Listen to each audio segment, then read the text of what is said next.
Hello, Cancer, Sun, Moon, Rising, Venus signs, and cross watchers. This is your tarot and oracle reading for the week ahead whenever you're finding this. If you're watching along as I post because you're subscribed, this is for the week of November 11th through the 17th, 2024. So we have Co-Create coming out, beautiful. So you're the fourth sign that I'm filming for, and you're the first sign that had your oracle card come out upright. And this is a beautiful message, oracle message from the universe. So let's see what it has to say from the booklet for you. So this is the number 40. The number 4 has to do with stability. And the number 0 has to talks about starting from scratch, starting something new. We have the beautiful, I believe this is a jaguar or cheetah or something like that. We have an owl spirit and an egg, sort of like something is about to be hatched in your life. You may not consider yourself a creative person, but in fact, you are creating your reality every moment of every day via your thoughts, feelings, beliefs, intentions, and actions. Yet you must consider that you do so in partnership with spirit, consciousness, God, or whatever name you call your higher power. You are a spark of this intelligence that works through you, nudging you with inspired thought and intuitive guidance. You are a paintbrush that co-creates a beautiful, unique expression of your own individuality blended with universal spirit. You are a product of divine inspiration, and now you are aligned with it to create miracles. When you view your life as art and know you co-create it, only beauty and grace result. Prepare to be amazed. Oh boy, Cancer, this is really exciting stuff. This is showing that you're really in alignment with your divine purpose as a spiritual co-creator. And it feels like you've been taking all of the right actions, listening to your intuition on a lot of things. And it just feels like there's so much in your life that is being birthed into existence. Creative inspiration and ideas, projects that you had in mind for yourself, goals that you had in mind for yourself, beautiful blossoming new experiences. It feels like life is sort of blossoming in all directions for you right now, which is very stunning. And both of these animals on this deck have very high intuition and can see past, present, and future very clearly and intuitively make the best decisions. So it's just amazing. Let's see what the tarot has to say. We have the Hanged Man coming out upright as your first card. I think you are very at peace with this idea of things not happening too quickly. You know, I think the more time that the universe gives you, you actually view it as a blessing now. Maybe in the past, this idea of like waiting for manifestations to come through and happen, maybe you were a little bit impatient. Or like if you knew some pretty big things were going to happen for you, maybe in the past you would have been impatient waiting for that. But now you're at a place where it's like, oh my gosh, I'll take all the time that I can get because this is peace. This is time for me to become better and gather more resources and be inspired and get things done. So, and it's funny because that shift in mindset from waiting around and being impatient, that shift from that energy to feeling extremely grateful for every empty space you are able to experience and every moment that's not crazily scheduled out. That's the abundance mindset. And, you know, that's the funny thing about it. It's like when it rains, it pours, you know, when you're in a place mindset wise where you're waiting for your manifestations and dreams to come true, you're going to just constantly be waiting and waiting and waiting. Nothing's going to happen. Your life is going to plateau. Whereas when you're just like so grateful for the wait and for any extra time and space that you have, ironically, the universe just fills your life to the brim because, you know, you're in that abundance mindset where you just make the most of what you have. So I don't know, I'm seeing that sort of shift that has taken place, and it's leading to some pretty interesting changes.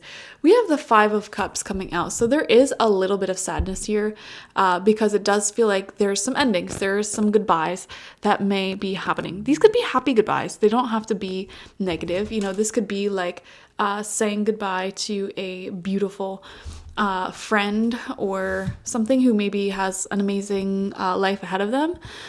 This could be leaving one job because you found a much better job, but you're still very upset because you have to leave behind all those amazing coworkers. You know what I mean? It's sort of like a bittersweet energy where it's like, you know that it's time to say your farewells and to release and let go. It's definitely a season of change. And I just want to clarify, like, you're not alone in this.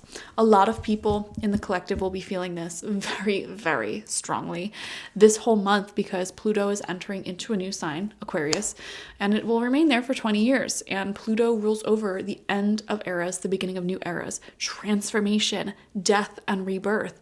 And so, not to mention we're in Scorpio season, which same thing, you know, Scorpio and Pluto, they're basically one and the same.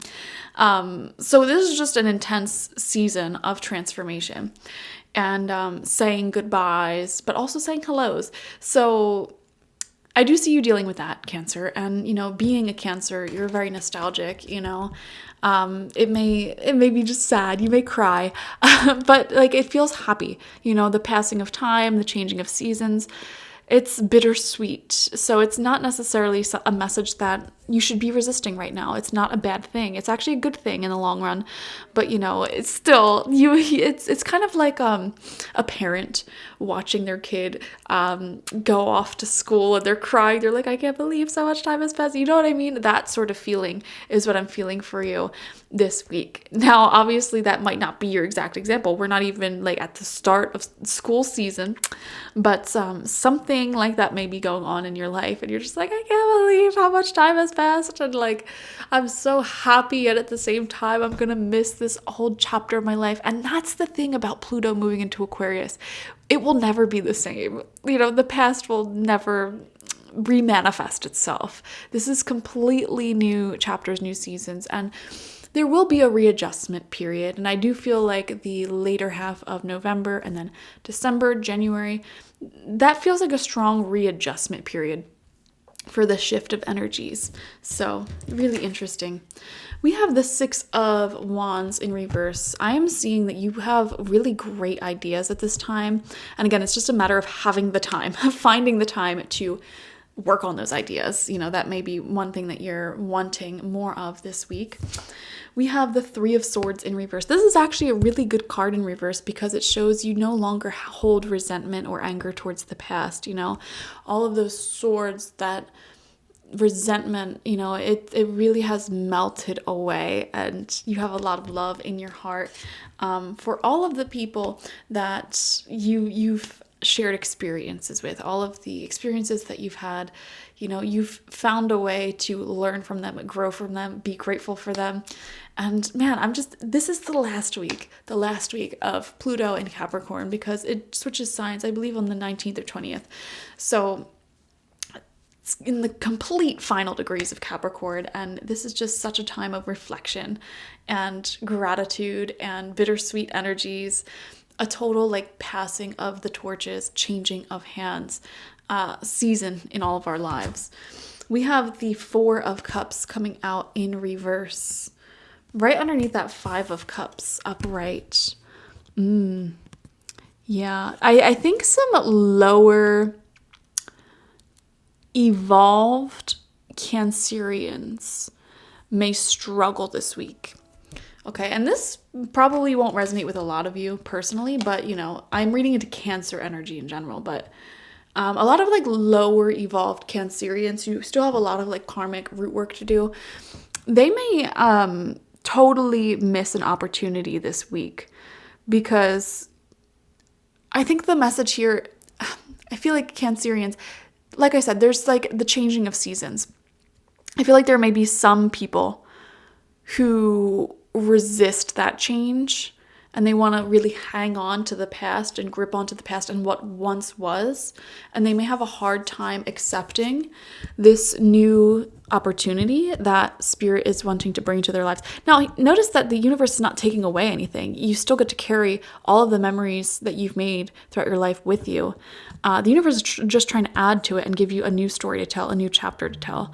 But I feel like for some Cancerians, they may be gripping on too tightly to those old stories and may completely ignore this new opportunity. I don't think that's going to be you. I don't think most of you will resonate with that message. You may resonate with the feeling of like, oh, I don't want to let go, but I have to. And, you know, consciously acknowledge like this change is best for me. So that's great. Okay. But if there's any other cancers in your life, cancer energy people in your life who may not be quite as, may not have done as much spiritual work as you have, you may notice these sort of patterns of still clinging on to the past in their lives. And then we have the Two of Wands coming out in reverse as your final card out, planning for the future. Yeah. The future is very up in the air right now. The world is your oyster. It's like, where do I go from here? And you may be working in tandem with someone else to create a beautiful new future for yourself. So that is in the works. And this is coming out right underneath the Six of Wands. So it's like success is in sight. Not only your personal success with your own personal goals and visions and dreams, but also goals, visions, and dreams that you share with other people. It's like, it's starting to become more and more tangible for you, easily accessible for you, but it's not quite here yet. And it's something that you want to work on. And it's like after this week of reflection and goodbyes and, you know, all the energy stuff, it's like, I'm ready to get to work. So I feel like in next week's reading, that may come up, but we'll see. I don't know. Remember this because I won't remember it. All right. Thank you guys for joining me. Definitely watch for your sun, moon, rising, and Venus signs to get the fullest overview of this week ahead. Like this video, comment how it resonated down below, and subscribe to the channel if you've not already. If you want a personal reading with me one-on-one, the link to that is always in the description box, spiritpsychic.org. I also offer my intention oils there, shamanic life coaching sessions there, as well as my online tarot reading course. So check it out. Bye-bye.